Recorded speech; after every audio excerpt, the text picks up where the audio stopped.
தமிழ்நாட்டில் மட்டும்தான் விபூதி அபிஷேகம். நடராஜருக்கு எத்தனை விதமான அண்டாவா பால், தயிர், இளநீர் எல்லாம் இருந்தாலும் கூட முதல்ல அவர் திருநீர்ல படுகிற அபிஷேகம் எது தெரியுமா?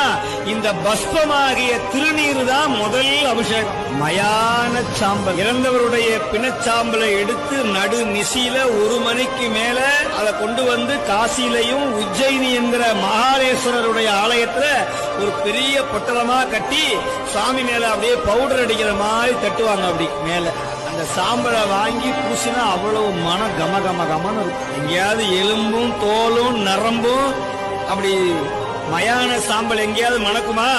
அங்க வாங்கி பூசி பாருங்க. ஏன் தெரியுமா? பெருமான் மேல பட்டு வர்றதுனால அந்த மயான சாம்பல் திருநீராக மாறிய அற்புதம் சைவ சமயத்துல இருக்கு. வாங்கி பூசி பாருங்க. எத்தனை துன்பம் வந்தாலும், எவ்வளவு கண் திருஷ்டி, பிள்ளி, சூனியம், பேய், பசாசு, அடல், பாம்பு, பூதம், பயம் இது வந்தாலும் ஒரு சிட்டியை எடுத்து ஆளவாயான் பெருமானுடைய பஞ்சாயத்துல சொல்லி பூசினீங்கன்னா உங்களுக்கு பக்கத்திலேயே வீரபத்திரரும் காலபேரரும் துணையா நிற்பாங்க.